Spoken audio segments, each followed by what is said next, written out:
does Maura Murray just disappear? Vanished.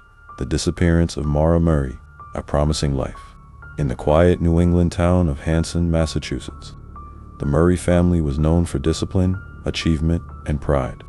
Fred Murray, the patriarch, worked as a medical technician and raised his children with a military-style emphasis on order and drive. Of his 5 children, Maura Murray, the youngest daughter, stood out as a star. Born on May 4, 1982, Maura was exceptional from a young age.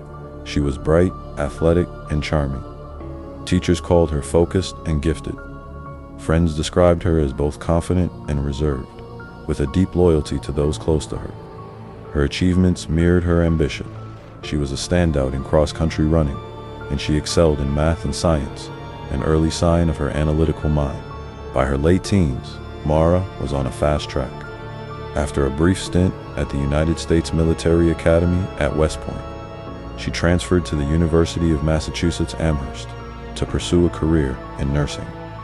Friends at UMass called her warm but mysterious driven, yet sometimes hard to read.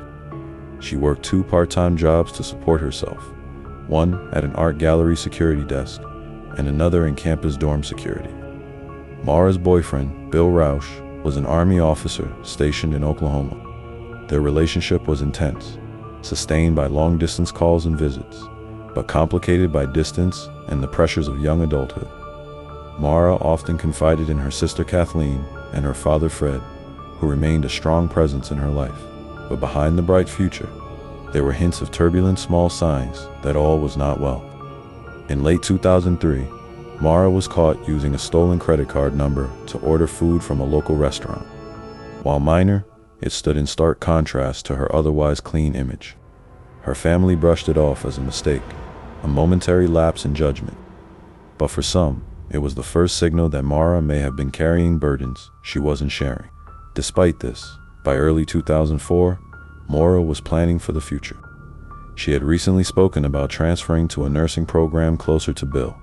She was doing well in school and had just come off a visit with her father. That weekend, Fred had driven to Amherst to help her look for a new car.